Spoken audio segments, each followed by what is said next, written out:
I'm Allegra Jordan, and this is Tools for Tough Times. Today I'm wearing a t-shirt. RHF is what it says across the front. It stands for the Rick Harriman Foundation. I'm the executive director of a play park outside of Fort Bragg, which is the largest U.S. military base in the world by population. And the reason I am in charge of this park and that we even have a park is because soldiers were deployed in an ever increasingly frequent cycle. And when they came back, their families were different, their families had changed, they had changed. And they wanted to create a neutral territory on which to reintegrate. And when they reintegrated, they did not want to do it through boring, tedious group therapy. They wanted to do it through natural, fun, quality activities. Soldiers had questions in their minds. Do I even remember how to play? Been through some tough stuff. Kids had questions in their minds. Am I as interesting to my dad as his work is, or my mom as her work is? Because her work is all consuming, it's a big deal, and I'm just a kid. Am I as interesting to them as I hope I want to be? And so at a park, you come back together and you just start playing. Maybe you toss a ball, maybe you play water guns, you do some drumming.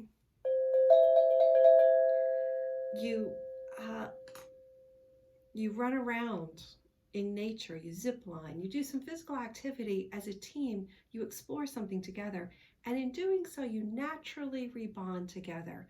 And you don't have to unpack your feelings, you don't have to share things, you just play. And this is so much fun, and it's one of the best ways soldiers have found to reintegrate in between deployments. Now, why do I bring this up? Because we're in a tough time. And there's going to be a reintegration at some point, and you'll have changed and your friends will have changed.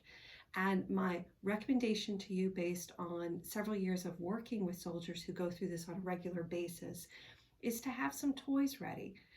Toys will benefit both yourself now as you gather them, but they'll benefit your friends as you move forward into this new future, which is not the past, but hopefully you'll be able to bring some things from the past into the new future together to have a lot of fun.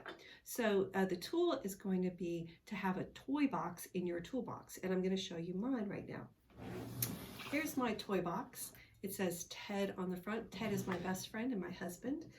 Inside this toy box, I have a picture of Ted when he was a child, and me when I was a child with a bad haircut at McGuire Air Force Base in New Jersey.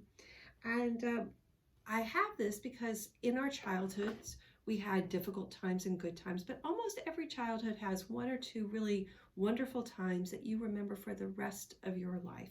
And these can be life-saving moments. In my toy box, I have, let's see, a baseball, and this baseball was given to me by a friend named Curtis. He was a former Green Beret, and we had a lot of fun together. I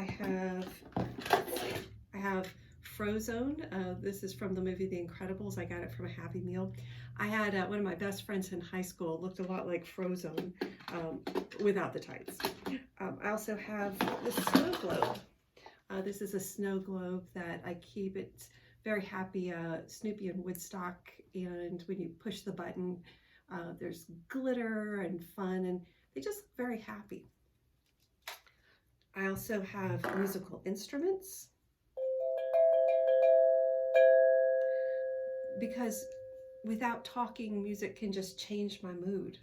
I have stuffed animals, and as an adult, as a person who has been in a lot of fancy places and some very scary places, I have to say that being able to delight just changes you. It changes the nature of what's possible. Dostoevsky, who himself had a very brutal life in Russia in the 1800s, said this about some of the moments of play that you and I are had in the past and can have in the future. Dostoevsky said, "You must know that there is nothing higher and stronger and more wholesome and good in life than some good memory, especially a memory of childhood, of home. People talk to you a great deal about your education, but some good sacred memory preserved from childhood is perhaps the best education. If a man carries many such memories with him into life, he is safe to the end of his days. And if he only has one good memory left in one's heart, even that may sometimes be the means of saving us. We're in an unprecedented time for our lifetimes of social isolation. We're going to get over it. We're going to get on the other side and we'll reintegrate. The best reintegration plan is one thought of in advance, one that doesn't require you to talk a lot, one that requires you to play in very wholesome ways. So I wish for you during this time for you to assemble your toy box for your toolbox, because it will help set you on a good path as you move out of the pandemic.